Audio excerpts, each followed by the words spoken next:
Hello बच्चों, this is Aftab Siddiqui और आज लेकर आ गए हैं क्लास 12 का एक नया chapter number 9 ray optics. Ray optics के बारे में आप लोग क्लास 6 से ही पढ़ते आ रहे हैं। रे ऑप्टिक्स का एक नया नाम भी है ज्योमेट्रिकल ऑप्टिक्स। ये कई किताबों में लिखा रहता है, ज्योमेट्रिकल ऑप्टिक्स सिर्फ लिखा रहता है, तो आपको घबराने की कोई बात नहीं है, ये कुछ और नहीं है, रे ऑप्टिक्स का ही दूसरा नाम है।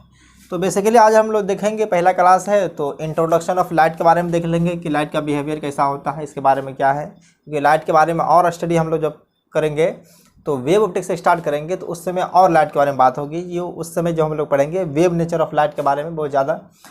आज थोड़ा सा लाइट के बारे में उतना डीपली नहीं करेंगे, लेकिन फिर भी जो पढ़ते आ रहे हैं उसी को रिपीट हो जाएगा थोड़ा सा। और उसके बाद reflection of light in plane mirror या प्लेन सरफेस कह सकते हैं, तो इसके बारे में हम लोग डिस्कस करेंगे। तो चलिए हम लोग देखते हैं कि पहले ऑप्टिक्स क्या होता है, क्योंकि हम लोग ऑप्टिक्स देख रहे हैं, क्योंकि इस चैप्टर का नाम ही है ऑप्टिक्स। तो चलिए देखते हैं।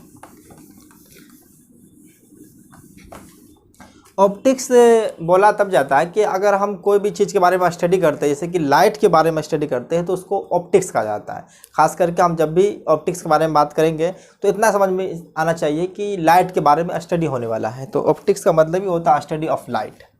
तो यहाँ पे लिख सकते हैं, इंट्रोडक्शन में दीजिएगा, ये इंट्रोडक्शन वाला पार्ट है, introduction.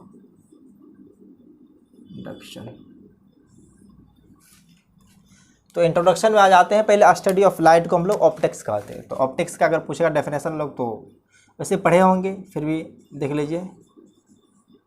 Study of light is called optics.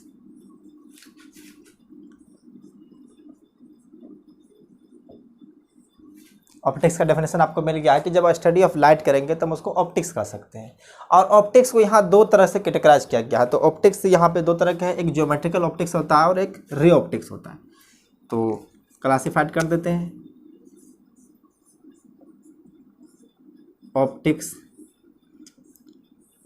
Optics जो हम लोग स्टडी करेंगे क्लास 12 में वो दो तरह से। एक जो अभी रे ऑप्टिक्स बोले हैं, जिसका दूसरा नाम है ज्योमेट्रिकल ऑप्टिक्स, भी रे ऑप्टिक्स। और दूसरा पढ़ेंगे हम लोग इसके बाद, चैप्टर नंबर 10 है वेव ऑप्टिक्स। वेव ऑप्टिक्स के बारे में आप लोग पहली बार सुन रहे थे, घबराने की बात नहीं है। जिस तरह से आप वेव पढ़े थे, साउंड वेव, उसी तरह से यहाँ पे लाइट वेव है, क्योंकि लाइट के बारे में स्टडी करेंगे, वेव नेचर के बारे में। लाइट का जब वेव नेचर को स्टडी करते हैं तो हम लोग उसको वेव ऑप्टिक्स कहते हैं। जनरली यहाँ पे रे ऑप्टिक्स में होता है क्या कि जो यहाँ पे डायमेंशन ऑफ ऑब्जेक्ट का जो डायमेंशन होता है लाइट के वेवलेंथ के रिस्पेक्ट में बहुत ही ज़्यादा होते हैं।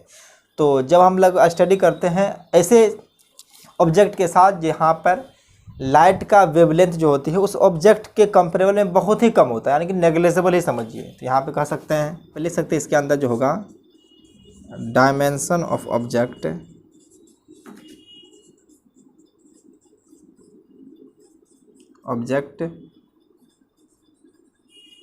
Very large as compared to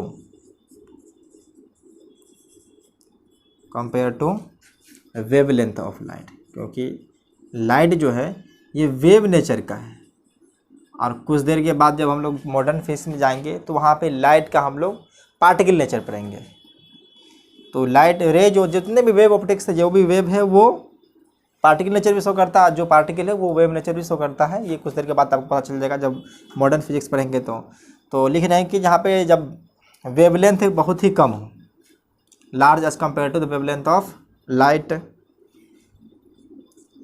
is called, sorry यहाँ पे लाइट लिखना बोल गया, light is called ray optics. या सीधा रे ऑप्टिक्स के अंदर हम लोग जब स्टडी ऑफ लाइट करेंगे तो उसमें इसका डायमेंशन कम होता है। इसके अंदर हम लोग डिस्कस करेंगे, पहला तो जानते ही हैं, सॉरी मिरर को पढ़ेंगे। इसके अंदर जो पहला ऑब्जेक्ट आएगा इसके अंदर वो है मिरर। उसके बाद लेंस को स्टडी करेंगे। लेंस के बाद प्रिज्म पे आ जाते हैं। ये सब देख चुके हैं क्लास 10th में, आप लोग देखे हैं इसको। मिरर पढ़ चुके हैं, लेंस पढ़ चुके हैं, प्रिज्म। उसके बाद जो नया आएगा यहाँ पे थोड़ा सा एक्सटेंडेड वर्जन, माइक्रोस्कोप। नाम सुने हैं माइक्रोस्कोप का। उसके बाद आ जाएगा टेलीस्कोप। उसी तरह से वेव ऑप्टिक्स के अंदर हम लोग जब स्टडी ऑफ लाइट करेंगे तो उस समय जो होता है ऑब्जेक्ट का डायमेंशन लाइट के वेवलेंथ के कंपेरेबल होता है। यहाँ पे हो जाता है, इसके अंदर लिखेंगे dimension of object are comparable to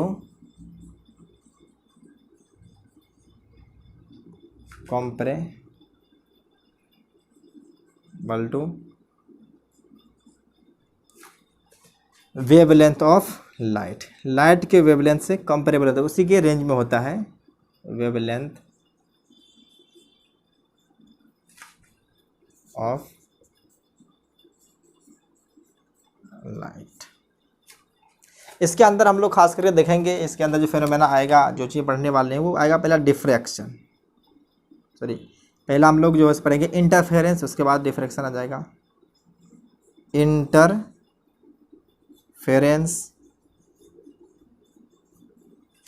उसके बाद पढ़ेंगे डिफ्रैक्शन। ये सब फेनोमेनन है लाइट का वेव नेचर। जब हम पर स्टडी करते हैं तो उसमें इंटरफेरेंस पढ़ना होता है, डिफ्रैक्शन। उसके बाद पढ़ेंगे हम लोग पोलराइजेशन। ये सब जो नाम लिख रहे हैं नेक्स्ट चैप्टर में आने वाला है, 80 से ऐसे कर देते हैं। तो ये ऑप्टिक्स को कैटेगराइज कर दिया हम लोग दो तरह से, एक रे ऑप्टिक्स में और दूसरा वेव ऑप्टिक्स में। जब ऑब्जेक्ट का डायमेंशन लाइट से बहुत ही ज़्यादा हो, जनरली अगर लाइट का वेवलेंथ देखा जाए तो ये नैनोमीटर में होता है, और ऑब्जेक्ट का साइज यहाँ पे देखेंगे तो सेंटीमीटर या मीटर में, सेंटीमीटर में रहेगा या मिलीमीटर में रहेगा, तो ये बहुत ही ज़्यादा होता है। तो ऐसे केस को हम लोग कहते हैं रे ऑप्टिक्स के अंदर स्टडी करने वाले हैं। और जब डायमेंशन ऑफ ऑब्जेक्ट वेवलेंथ के कंपेरेबल होता है, यानी कि लाइट के वेवलेंथ के कंपेरेबल में, तब उसको हम लोग वेव ऑप्टिक्स के अंदर स्टडी करेंगे। तो इतना आप लोग समझ लिए। तो अब आते हैं कि लाइट के बारे में, लाइट क्या है। चलिए, इससे पहले आप लोग पढ़ते आ रहे हैं कि लाइट क्या है, कि जो ये सेंसेशन ऑफ विजन क्रिएट करता है।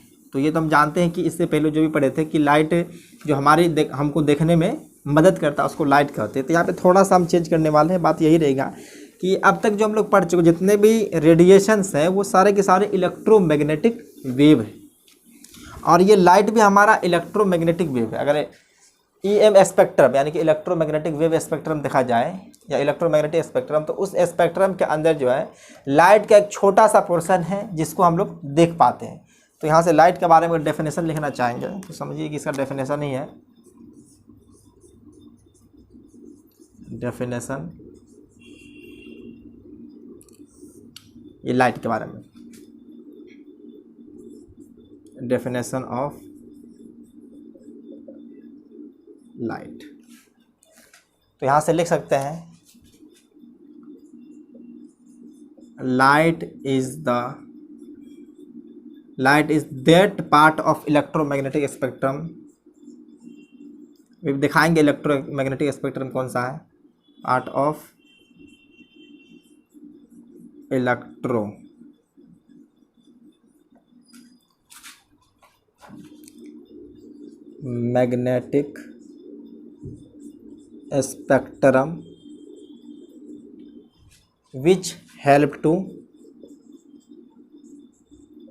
which helps to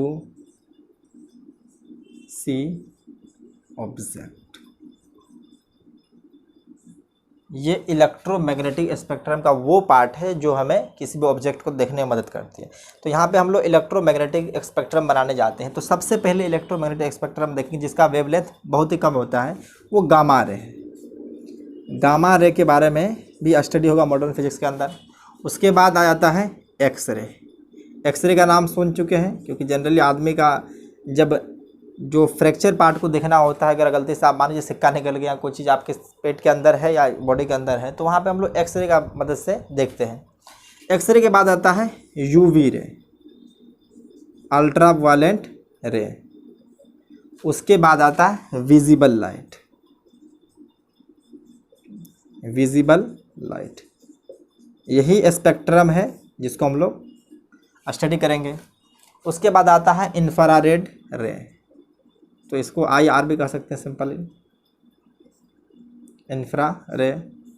उसके बाद आता है माइक्रोवेव, और सबसे लास्ट में आता है रेडियो वेव, इसको RW से कर सकते हैं।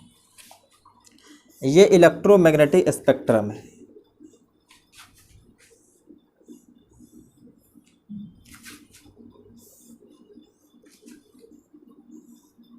अगर यहाँ पे इलेक्ट्रोमैग्नेटिक स्पेक्ट्रम में अगर हम देखेंगे तो वेवलेंथ का जो रेंज होता है इस लाइट का लगभग अप्रोक्सीमेटली 300 एंगस्ट्रम से लेकर के 7800 एंगस्ट्रम तक होता है। ये रेंज ऑफ वेवलेंथ, ये जो है वेवलेंथ का रेंज है।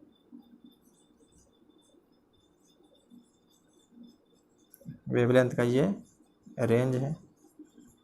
इसी रेंज के अंदर जब लाइट आती है, मतलब जो भी रेडिएशन है, तो उसको हम लोग देख पाते हैं। इसके अगर नीचे है, इस तरफ आएंगे तो इधर इस टर्म में अगर देखेंगे, इस तरफ चल बढ़ेंगे तो वेवलेंथ जो है वो इंक्रीज़ कर रहा है। वेवलेंथ और फ्रीक्वेंसी के बारे में बात करेंगे, और फ्रीक्वेंसी देखेंगे तो वेवलेंथ का जस्ट रिवर्स होता है। तो फ्रीक्वेंसी जो होगी वो डिक्रीज़ करेगी। तो फ्रीक्वेंसी इस तरफ बढ़ेंगे, मतलब इधर से जब हम लोग इधर आते हैं तो फ्रीक्वेंसी इंक्रीज करती है, और इस तरफ जब बढ़ते हैं तो वेवलेंथ इंक्रीज करता है। तो लाइट भी इस स्पेक्ट्रम का, ये है EM स्पेक्ट्रम या इलेक्ट्रोमैग्नेटिक स्पेक्ट्रम कह सकते हैं, EM स्पेक्ट्रम। इस स्पेक्ट्रम में जो लाइट का पार्ट होता है बहुत ही स्मॉल होता है। अगर देखा जाए तो ये बहुत ही कम रेंज में है। जनरली इसको अप्रोक्सीमेटली 4000 से 8000 के बीच भी इसका वेवलेंथ को कंसिडर किया जाता है। तो इस रेंज में इलेक्ट्रोमैग्नेटिक स्पेक्ट्रम के रेंज में जब आता है तो हम लोग उसको लाइट कहते हैं, और यही लाइट को देख पाते हैं। बाद बाकी जितने भी रेडिएशन है वो हम लोगों को अपने आँखों से दिखाई नहीं देती है, लेकिन लाइट को देख पाते हैं। तो ये बात समझ में आ गई है, तो इसको मिटा देते हैं। उसके बाद थोड़ा कुछ लाइट का नेचर है उसको स्टडी कर लेते हैं। तो जो बेसिक बात है आप लोग पहले से जानते ही हैं। तो एक बात तो जानते हैं कि लाइट जो होता है वो ट्रेवल हमेशा स्ट्रेट लाइन में करता है। तो वही सब बात लिखने वाले हैं। अगर आप चाहें तो इसको स्किप भी कर सकते हैं, लेकिन लिखना है तो लिख भी सकते हैं, लिख सकते हैं। Light always travel in a straight line. Light हमेशा स्ट्रेट लाइन में चलती है। दूसरा बात होता है जो ये पाथ ऑफ लाइट जो होते हैं उसे रे भी कहा जाता है। Path of light are called ray of light कह सकते हैं, इसको रे कहते हैं। ये बात जानते हैं। अब बहुत सारे रे, जब एक रे निकल रही है मतलब एक पाथ है तो उसको हम लोग रे कह देते हैं। जब इसी तरह से बहुत सारे रे होते हैं, बंडल्स ऑफ रे होते हैं, उसको बीम कहते हैं। और वो भी जानते हैं कि 3 तरह से होते हैं, पैरेलल बीम, डाइवर्जेंट बीम और कन्वर्जेंट बीम। तो भी जानते हैं पहले से ही, क्लास 10th में आप लोग कई बार स्टडी कर चुके हैं। तो लिख सकते हैं यहाँ पे ग्रुप ऑफ रे या group of ray are called beam of light.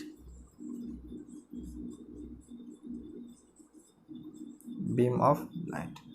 अब इसके बारे में जानते हैं 3 तरह का होता है, ज़्यादा लिखने की ज़रूरत है नहीं, तो यहाँ पे लिख देते हैं थोड़ा सा। पैरेलल बीम, सेकेंड में बोलिए आप ही लोग डाइवर्जेंट बीम,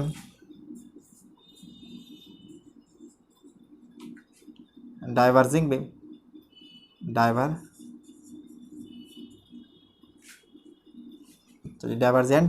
बीम, या इसको डाइवर्जिंग बीम भी कह सकते हैं। इसको डाइवर्जिंग बीम भी रहने दिए, डाइवर्जिंग बीम। और तीसरा कन्वर्जिंग बीम। यहाँ से एक पॉइंट से लाइट निकल करके चारों तरफ फैल जाती है तो उसको हम लोग डाइवर्जिंग बीम कहते हैं। उसी तरह से जो होता है कि बहुत सारे लाइट सोर्स आकर के एक पॉइंट पे मिलता है तो उसको हम लोग कन्वर्जिंग बीम कहते हैं, कन्वर्जिंग बीम। बस इतना ही इंट्रोडक्शन दे सकते हैं क्योंकि इससे ज़्यादा जो है सो कुछ बताने के लायक है नहीं, आप लोग सब जानते ही हैं। तो इसके बाद हम लोग देखते हैं reflection of light at plane surface, या प्लेन सरफेस को ही हम लोग मिरर भी स्टडी करते हैं।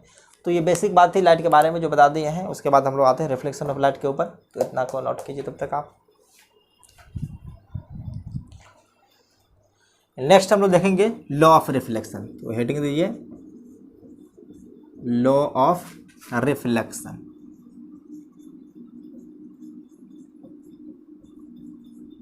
क्योंकि ये सब बताना जरूरी है क्योंकि इसी के ऊपर हम लोग स्टडी करेंगे, इसके ऊपर लेकर के न्यूमेरिकली प्रैक्टिस करेंगे। तो देखिए लॉ ऑफ रिफ्लेक्शन में जनरली आप पहले से पढ़ चुके हैं कि अगर कोई प्लेन सरफेस ले या पॉलिश सरफेस ले तो उसको हम लोग मिरर कंसिडर करते हैं। तो इसको ये मान लीजिए कि मिरर है, और यहाँ पे अगर हम इंसिडेंट रे, अगर कोई इंसिडेंट रे आ रहा है इस तरह से मान कर चलिए, तो यहाँ से हम लोग एक नॉर्मल ड्रॉ करते हैं। जानते हैं कि इस पॉइंट ऑफ इंसिडेंस पे नॉर्मल ड्रॉ करेंगे, और ये एंगल जो बनती है उसको हम लोग आई से रिप्रेजेंट करते हैं, एंगल ऑफ इंसिडेंस। ये इंसिडेंट रे है तो जितना एंगल से आता है उतना एंगल से ही ये लौट जाएगा, यही लॉ ऑफ रिफ्लेक्शन कहता है। तो ये एंगल आर है। तो लॉ ऑफ रिफ्लेक्शन के दो रूल होते हैं, तो जानते हैं यहाँ पे फर्स्ट जो होता है आई इक्वल टू आर, ये हमेशा ट्रू होता है। अगर किसी भी तरह का सरफेस हो, अगर मान कर चलिए कि स्फेरिकल सरफेस है तब भी कोई फ़र्क पड़ने वाला नहीं है। मान लीजिए कि यहीं पे थोड़ा सा हम इसको पॉलिश कर देते हैं, किसी भी तरह से अगर लाइट आ जाए, जैसे मान के चलिए कुछ लाइट ऐसे आ रहा है, तो अगर ये स्फेयर है तो इसका सेंटर यहाँ पे है, तो इस सेंटर से होकर के नॉर्मल ड्रॉ करेंगे। यहाँ से ये नॉर्मल है, और जितना एंगल से ये आया है, मान लीजिए कि ये एंगल आई से आया है, तो उतना ही एंगल से ये रिफ्लेक्ट कर जाएगा। ये उतना ही एंगल से रिफ्लेक्ट कर चुका है, किसी भी तरह से आएगा, मतलब कोई भी सरफेस हो ये हमेशा angle I equal to angle I ही रहेगा। ये हमेशा सही होता है, ऑलवेज ट्रू। ये तो फर्स्ट लॉ है, आप जानते हैं। सेकेंड लॉ होता है कि सेकेंड लॉ में बहुत कन्फ्यूजन होती है, दिए इसको कहते हैं इंसिडेंट रे। ये जो होता है इसको आई आर इंसिडेंट रे कहते हैं, और ये होता है रिफ्लेक्टेड रे, इसको रिफ्लेक्टेड रे कहते हैं। इंसिडेंट रे, चलिए पूरा लिख ही देते हैं इसको, इंसिडेंट रे, रिफ्लेक्टेड रे, और ये जो डॉट लाइन से बना है इसको नॉर्मल कहते हैं। ये नॉर्मल होता है। तो ये तीनों कोप्लेनर होता है। जैसे कि मान के चलिए ये बोर्ड के प्लेन में भी दिख रहा होगा कि अगर इंसिडेंट रे को देखेंगे तो ये बोर्ड के प्लेन में ही है। रिफ्लेक्टेड रे को भी देखेंगे, यानी कि रिफ्लेक्टेड रे जो मिरर से टकरा करके रे लौट गया है उसको हम लोग रिफ्लेक्टेड रे कहते हैं। तो ये रे भी और ये रे भी और नॉर्मल तीनों प्लेन में ही है, और जिस पॉइंट पे ये रिफ्लेक्ट होता है इस पॉइंट को हम लोग ओ से रिप्रेजेंट करते हैं, और इस ओ पॉइंट को पॉइंट ऑफ इंसिडेंस कहते हैं। इसको यहाँ पे इस ओ को कहते हैं पॉइंट ऑफ इंसिडेंस। जहाँ पे लाइट इंसिडेंट किया है उसको हम लोग कहते हैं पॉइंट ऑफ इंसिडेंस। तो सेकेंड लॉ जो होता है इंसिडेंट रे, रिफ्लेक्टेड रे और normal at the point of incidence. Normal कहाँ बनाना है? पॉइंट ऑफ इंसिडेंस पे। ऐसा नहीं कि यहाँ बना दिए फिर यहाँ बना दिए वहाँ बना दिए। जहाँ पे हम लोग रिफ्लेक्टेड रे और रिफ्लेक्टेड रे जो आ रही है इंसिडेंट रे आ रही है, मतलब ये इंसिडेंट हुआ ये रिफ्लेक्टेड हुआ, उसी पॉइंट ऑफ इंसिडेंट पे जो नॉर्मल डालेंगे वो तीनों एक ही प्लेन में होता है। तो ये सेकेंड लॉ कहलाता है। तो फर्स्ट लॉ तो ये हो गया, और सेकेंड लॉ तो लिख सकते हैं यहाँ से incident ray, reflected ray and normal.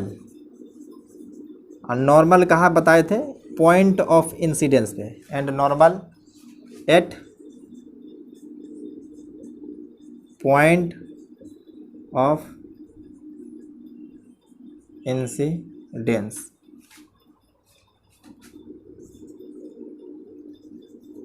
All are coplanar. ये तीनों जो होते हैं एक ही प्लेन में, कोप्लेनर को कहते हैं लाई इन सेम प्लेन, या इसी को ब्रैकेट में लिख सकते हैं लाइज इन सेम प्लेन। या इसको आप बता दें, यहाँ पे मान कर चलिए इसको हम लोग वेक्टर से अगर दिखाना चाहें तो इसको ए ओ कह सकते हैं, और इसको मान लीजिए कि हम बी कह सकते हैं, इसको अगर चाहें तो एन डैश कह सकते हैं। तो ये तीनों वेक्टर के फॉर्मेट में अगर आ जाएगा तो ये तीनों का क्रॉस जो स्केलर ट्रिपल प्रोडक्ट होता है वो 0 होता है।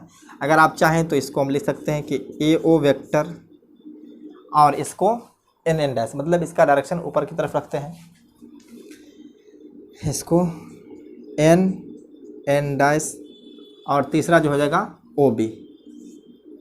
ये तीनों का स्केलर ट्रिपल प्रोडक्ट जो होता है वो 0 होता है। अगर कोई तीन वेक्टर अगर एक ही प्लेन में होता है तो उसका स्केलर ट्रिपल प्रोडक्ट को हम लोग 0 कर सकते हैं। तो ये बेसिक फंडा है, ऐसे आप मैथमेटिक्स में अगर पढ़े होंगे तो जान सकते हैं, तो इसको जानने की ज़रूरत भी नहीं है। उसके बाद हम लोग नेक्स्ट आते हैं, ये बेसिक फंडा है। सेकेंड है एक नॉर्मल इंसिडेंस। तो नॉर्मल इंसिडेंस के बारे में आप जान लीजिए कि ये क्या होता है। नॉर्मल इंसिडेंस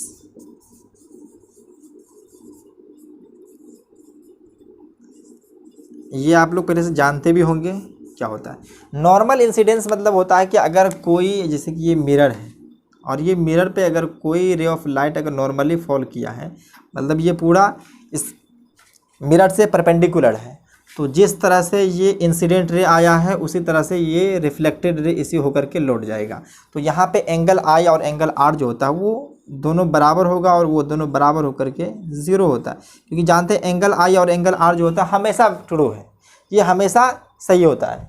लेकिन नॉर्मल इंसिडेंस पे अगर मान किसी भी तरह का सरफेस हो, अगर मान लीजिए कि ये इस तरह का सरफेस है और यहीं पे दिखाना है, अगर मान लीजिए कि ये इसको पॉलिश कर दिए और यहाँ पे जितना भी ये अगर इसको देखा जाए तो अगर ये इसके नॉर्मल गया है, अगर ये नॉर्मली फॉल किया है तो ये ऐसे आ जाएगा, और फिर जो एंगल आई होगा वो एंगल आर के बराबर तो होता ही है और ये 0 होता है। अगर नॉर्मल इंसिडेंस करेगा तो हमेशा उसका एंगल 0 होता है। तो इसको देखिए, उसके बाद आगे बढ़ते हैं। नेक्स्ट देखते हैं आप image formation by plane mirror. तो इसको देख लेते हैं, image formation by plane mirror.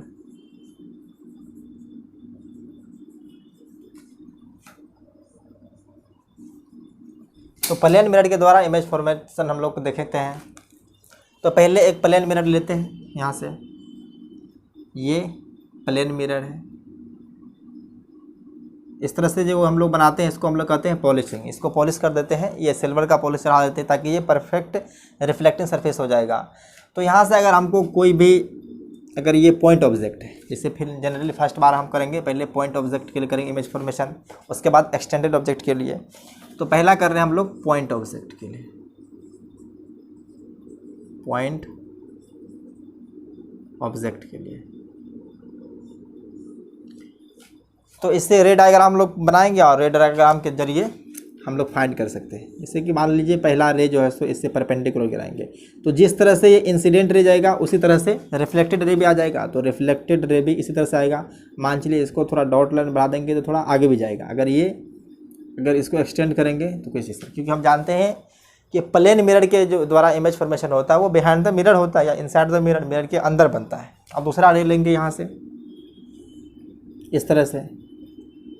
आप जानते हैं कि लॉ ऑफ रिफ्लेक्शन तो हमेशा वैलिड है, तो यहाँ पे हम लोग बनाएंगे एक नॉर्मल, और नॉर्मल से होकर के उतना ही एंगल पे एक रिफ्लेक्टेड रे बनाएंगे, और ये इस रिफ्लेक्टेड रे को हम लोग एक्सटेंड करेंगे और यहाँ पे इमेज बनेगा कहीं पे, ये इमेज बना है।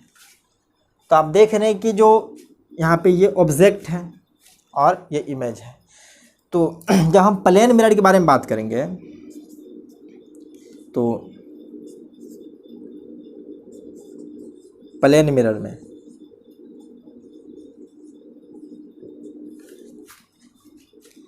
Image form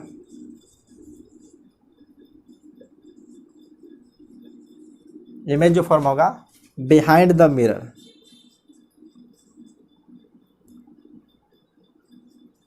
behind the mirror at same distance as object. जितना देखिए मिरर से जितना दूर ऑब्जेक्ट रहेगा उतना ही दूर इमेज का फॉर्मेशन होगा। अगर यहाँ से मान लेंगे कि अगर मान लीजिए कि ये 5 मीटर पे रखा था ऑब्जेक्ट को मिरर से दूर, तो यहाँ इमेज जो फॉर्मेशन होगा वो भी 5 मीटर पे ही होगा। तो इसका प्रूफ भी दिखा देते हैं। तो देखिए यहाँ से अगर कोई भी इमेज हमको अगर बनाना है, देखिए इमेज बनाने का हम लोग जो एक ट्रिक बता देते हैं जनरली। देखिए यहाँ से अगर हमको इमेज बनाना है तो ये मिरर है, ये ऑब्जेक्ट यहाँ पे ले लेंगे।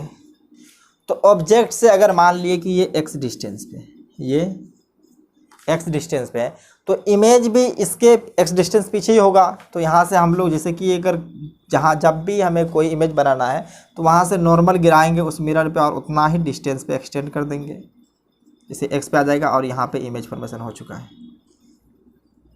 अभी तरीका सिखाएंगे इमेज बनाने का, और अच्छा तरीका है। जनरली यही सबसे शॉर्ट तरीका यही है कि अगर देखिए कोई भी अगर आपको ऑब्जेक्ट का इमेज बनाना है तो उस इमेज से अगर जिस ऑब्जेक्ट का इमेज बनाना उस ऑब्जेक्ट से एक नॉर्मल गिरा देंगे मिरर पे और उतना ही डिस्टेंस पीछे जा करके बना देंगे इमेज। तो इसको हम लोग प्रूफ करते हैं, तो इसको नोट कीजिए। तो चलिए इसका प्रूफ देख लेते हैं, इसी में कर देते हैं, क्या दिक्कत है।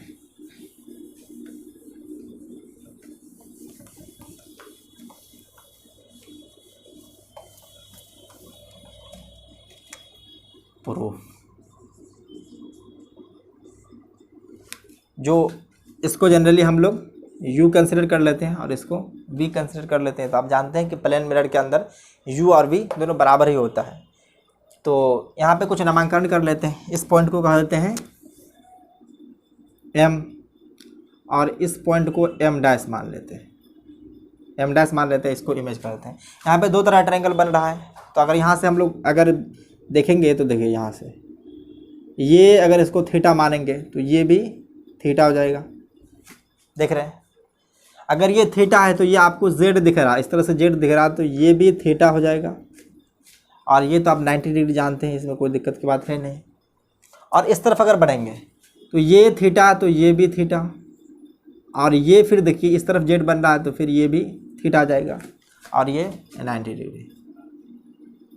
तो ये साइड कॉमन है, एक साइड कॉमन होगा, दो एंगल बराबर है, एक 90 डिग्री वाला एंगल बराबर, एक ये 90 डिग्री और ये 90 डिग्री, दोनों बराबर, ये थीटा और ये theta.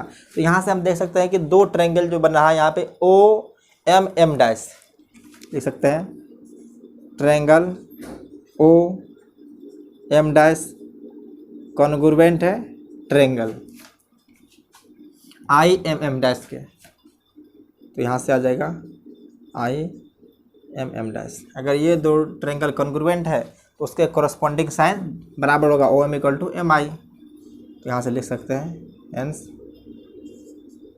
O M equal to M I. और ओ एम को जनरली हम लोग यू इसको कंसिडर किया, इसको वी कंसिडर किया। तो ये छोटा सा प्रूफ था, इसको देख लिए, ये है प्रूफ।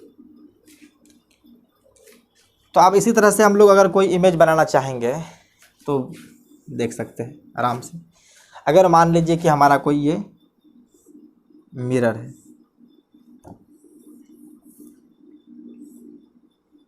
ये इस तरह से कुछ मिरर है और यहाँ पे ऑब्जेक्ट है, ये ऑब्जेक्ट है। तो इसका इमेज बनाना है, तो इमेज बनाने के लिए क्या करेंगे हम लोग, इस तरह से करेंगे, क्या यहाँ बनेगा तो इस तरह नहीं करना है, अभी तरीका बताए थे कि इससे एक नॉर्मल गिराना है मिरर पे, ऑब्जेक्ट से नॉर्मल गिराना मिरर पे। तो यहाँ से एक नॉर्मल गिराएंगे तो कुछ इस तरह से आएगा, और जितना डिस्टेंस अगर मान लिए कि ये x डिस्टेंस पे है तो उतना ही डिस्टेंस पीछे, उतना ही डिस्टेंस पीछे इमेज बन जाएगा।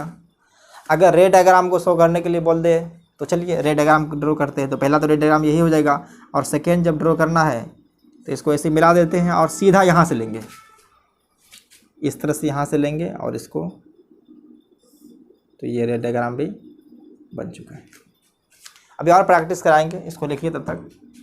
अगर मान लीजिए तो ये कुछ स्टार दे दीजिए, उसके बाद आगे बढ़ते हैं। इस तरह से रे डायग्राम बनाने के लिए और प्रैक्टिस करते हैं हम लोग, तब तक इतना नोट कीजिए।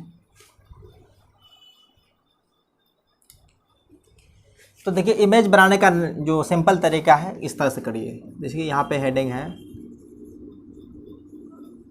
Draw image for plane mirror, तो किस तरह से बनाना है तरीका सीख लीजिए। तो बेसिक तरीका ये है कि जब भी हमको इमेज बनाना है, मान लीजिए कि यहाँ पे मिरर रखा हुआ है, ये मिरर है, अगर यहाँ पे कोई ऑब्जेक्ट रखा हुआ है, मान लीजिए ओ है, तो इसका जब मिरर बना इमेज बनाना है तो यहाँ से एक नॉर्मल इंसिडेंस करेंगे हम लोग इसके ऊपर, और अगर ये x डिस्टेंस है तो उतना ही डिस्टेंस पे जा कर के इमेज बना देंगे। यहाँ से अगर लिखना चाहते हैं तो लिख सकते हैं ड्रॉ परपेंडिकुलर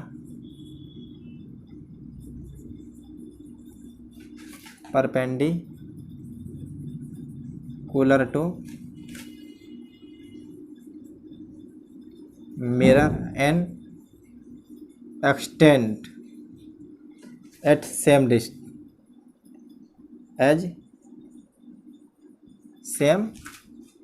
डिस्टेंस।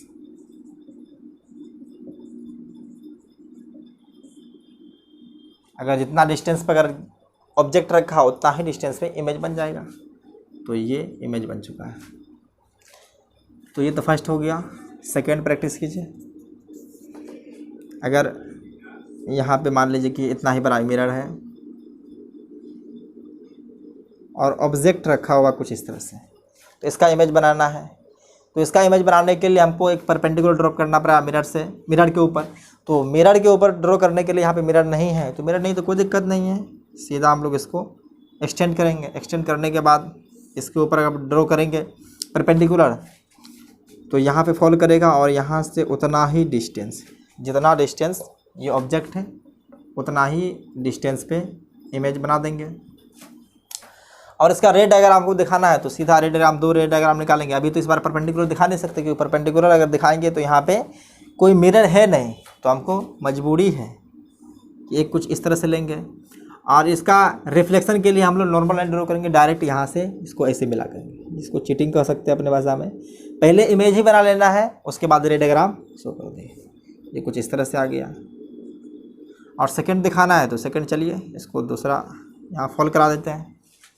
और फिर यहीं से, क्योंकि इमेज तो इस पे बन रहा है तो यहाँ से हमको लाइन आता हुआ दिखेगा। तो ये डायग्राम बन करके तैयार है। ये दूसरा हो गया। अब तीसरा बना के दिखाइए यहीं पे।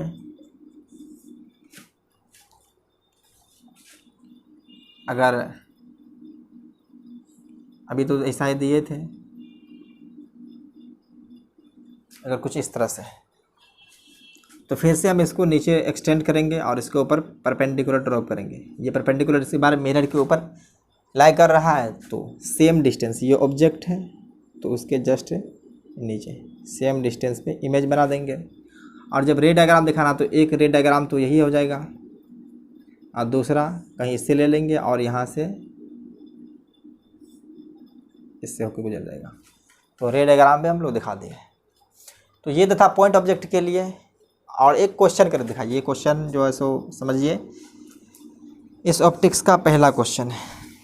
पहला क्वेश्चन ये है कि यहाँ पे आपको कुछ ऐसे दिया हुआ है, कोऑर्डिनेट सिस्टम है, ये सॉरी मिरर कुछ ऐसे है,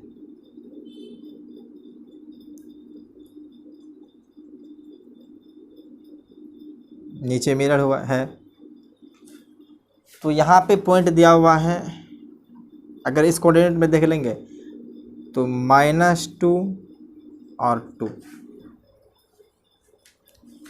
और इमेज का निकालना, ये ऑब्जेक्ट है तो इमेज का निकालना है। फर्स्ट में एक ही है तो मान लीजिए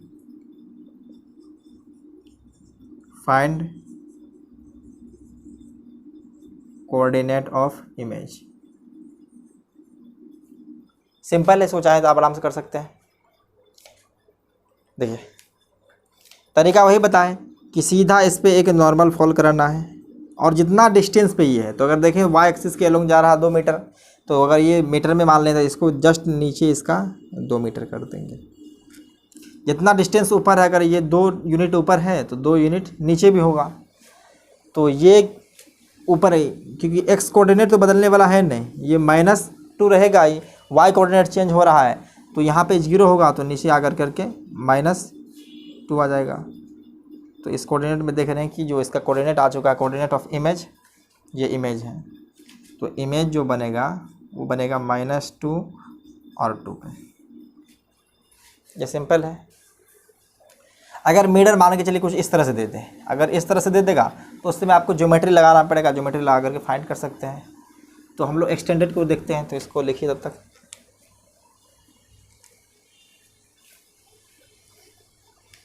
तो सेकेंड देखिए, एक्सटेंडेड ऑब्जेक्ट का इमेज, इमेज ऑफ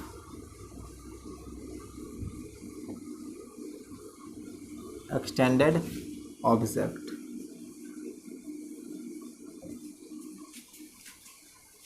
तो कोई एक्सटेंडेड ऑब्जेक्ट इस तरह से ले लेते हैं, जैसे मान लीजिए कि ये ए और बी है और सामने मिरर रखा हुआ है, ये इस तरह से मिरर है। तो इसका इमेज बनाना है, मान लीजिए कि ये इस तरह से कुछ है। तो पहले हम लोग इस बी पॉइंट का दिखा देंगे। तो बी पॉइंट पे दिखाना है तो सीधा यहाँ से एक नॉर्मल ड्रॉप करेंगे। नॉर्मल ड्रॉप करने के बाद उतना ही डिस्टेंस पीछे जा कर के हम लोग एक इमेज बना देंगे। उतना ही डिस्टेंस पे इसका बी डैश आ जाएगा। और उसी तरह से एक से एक नॉर्मल ड्रॉप करेंगे मिरर के ऊपर, और फिर यही एक को इसी नॉर्मल को बढ़ा देंगे पीछे की तरफ, और उतना ही डिस्टेंस पे मान लीजिए यहाँ पे हमको ए डैश मिल चुका है। फिर से इसका इमेज जो बन जाएगा कुछ ऐसे ही आ जाएगा। मान लीजिए कुछ इस तरह से, तो ये इमेज बन चुका है। अगर रे डायग्राम दिखाना है तो आराम से रे डायग्राम भी दिखा सकते हैं। तो इसका रे डायग्राम मान के एक तो ऐसे ही आ गया है, फिर दूसरा अगर इसका इस पॉइंट से दिखाना है तो सीधा इसको दिखा सकते हैं ऐसे। अब ये जो आएगा कुछ ऐसे आएगा यहाँ से, तो इसको ऐसे बढ़ा सकते हैं। तो इस पॉइंट का भी दिखाना है तो चलिए इसको यहाँ से इस पे दिखा सकते हैं, और ये पॉइंट जो आएगा इससे, तो फिर इसको ऐसे ड्रॉ कर सकते हैं। तो रे डायग्राम भी बहुत सिंपल है, आराम से। एक तो नॉर्मली जैसे ये नॉर्मल जाएगा वो वैसे ही लौट जाएगा, जो नॉर्मल जाएगा वो तो नॉर्मल ही लौटेगा। जो नॉर्मल इंसिडेंस होता है उसमें तो कोई दिक्कत नहीं, उसको वैसे लौटा सकते हैं। ये तो फर्स्ट हो गया। अगर सेकेंड में मान के चलिए अगर दे थोड़ा सा टेढ़ा करके इसको ए कर लेते हैं, और अगर इसी को टिल्ट कर दे तो टिल्ट कर दे तो कोई दिक्कत की बात नहीं। थोड़ा सा टिल्ट किया हुआ है तो हम उसके अकॉर्डिंग देख लेंगे। तो मान लीजिए कि ये बी नीचे था तो इसको बी नीचे रह देते हैं, इसको बी और ये है, और यहाँ पे मिरर दिया हुआ है। इसका इमेज यानी कि रे डायग्राम बनाना है। तो इमेज तो जानते हैं कि इसे जस्ट पीछे बनेगा उतना ही डिस्टेंस पे। तो चलिए इसको पहले यहाँ से एक नॉर्मल ड्रॉप करना है, नॉर्मल ड्रॉप करके उतना ही डिस्टेंस पे पीछे इमेज बना दें। तो बी का इमेज जो बनेगा बी डैश पे, थोड़ा सा और आगे बढ़ा देते हैं, ये बी डैश लगभग उतना ही डिस्टेंस है। एग्जैक्ट मेजर नहीं कर रहे हैं, बस अंदाजे से काम बना रहे हैं। तो फिर ए पॉइंट का अगर देखेंगे तो ए पॉइंट का जो आ जाएगा यहाँ पे, इससे इस पर नॉर्मल ड्रॉप किए हैं तो फिर से यहाँ से पीछे कर लेना है, और मान लीजिए कि यहाँ पे, और ये इमेज हमको बन करके तैयार हो चुका है। ये थोड़ा टेढ़ा नहीं,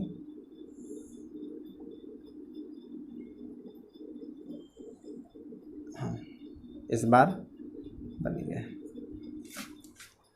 तो ए का इमेज बन जाएगा ए डैश, अगर रे डायग्राम दिखा रहा तो फर्स्ट तो रे डायग्राम यही हो जाएगा, जैसे नॉर्मल इंसिडेंस किया उसी तरह से आ जाएगा। अगर चाहे तो इसको पीछे भी कर सकते हैं, तो चलिए इसको पीछे ही ले लेते हैं। तो ये इस तरफ से आया है, तो ये हमको रिफ्लेक्ट होकर के जो आएगा कुछ रे इसी तरह से ऐसे दिखेगा। इसको चाहे तो ऊपर भी कर सकते हैं, ये थोड़ा मिरर को बढ़ा देते हैं ऊपर, ये फर्स्ट ऐसे आ जाएगा और ये इसको देख ले इस तरह से कर सकते हैं। तो रे डायग्राम भी हो गया है। तो नेक्स्ट आता है क्लोक प्रॉब्लम। अगर देखिए, अगर जब क्लोक देखे होंगे जनरली, तो ये कुछ इस तरह का मान के चलिए क्लोक है और यहाँ पे मिरर लगा हुआ है। अभी इस घड़ी के अंदर मान के चलिए, अगर ऊपर लिखना चाहे तो इसको क्लोक प्रॉब्लम लिख सकते हैं। जैसे घड़ी अगर ये देख रहे हैं अभी 3 बज रहा है, जनरली यहाँ पे 12 होता है और ये 3 है। तो जब इस मिरर के अंदर देखेंगे तो जस्ट हमको इसको रिवर्स दिखेगा। ये घड़ी कुछ ऐसे शो करेगा, अब ये शो इस तरह रहेगा, 12 वाला इस तरह। जो घड़ी में 3 बज रहा था, अब उसको इमेज में देखेंगे तो इसका 9 बजेगा। तो अब यहाँ पे देखेंगे तो 9 हो रहा है। तो ये तो सिंपल था, तो इमेज से कर लिया। लेकिन अगर मान के चलिए घड़ी में अगर टाइम दिया हुआ है, अगर एक क्वेश्चन है कि अगर 2 बज करके मान लीजिए 35 मिनट अगर 20 सेकेंड है, इसका इमेज निकालना है। फाइंड इमेज टाइम, मतलब मिरर के सामने अगर घड़ी को रखा गया है तो ये टाइम कितना शो करेगा। तो इस तरह से हम लोग इसको अगर करना चाहेंगे तो ये बहुत कॉम्प्लिकेटेड हो जाएगा, लेकिन इसके लिए एक शॉर्टकट तरीका आता है। अगर इमेज फाइंड करना है तो इसका इमेज निकालने के लिए हम लोग 1200 में से माइनस कर देते हैं। तो 1200 को लिखने का तरीका एक और है, इसको 11, 59 और 60 लिख सकते हैं। 11 आवर 59 मिनट 60 सेकेंड, और इनमें से माइनस कर देंगे इसको। तो यहाँ से इमेज जो आ जाएगा 235 और ये 20 सेकेंड। तो इसको माइनस करना तो सबको आता है, तो ये आ जाएगा 40 सेकेंड। और अगर ये देखेंगे तो ये आ जाएगा 4 और ये 2 और इधर से 9। तो इमेज क्लॉक अगर देखेंगे, क्लॉक का इमेज देखेंगे तो इमेज जो आएगा वो आएगा 9 आवर 24 मिनट 40 सेकेंड। घड़ी में अगर बज रहा था, घड़ी के अंदर अगर टाइम हो रहा 2:35 तो उसका जो क्लॉक का इमेज देखेंगे तो उसके अंदर जो हमको दिखाई देगा वो 9 आवर 24 मिनट और 40 सेकेंड। इस तरह से होता है क्लॉक प्रॉब्लम। तो इतना नोट कीजिए, उसके बाद आगे बढ़ते हैं। Next field of view. देखिए फील्ड ऑफ व्यू क्या होता है इसको समझ लीजिए। फील्ड ऑफ व्यू, इसके ऊपर एक क्वेश्चन भी करके देखते हैं। जैसे मान करके चलिए ये मिरर है, ये इतना बड़ा मिरर है,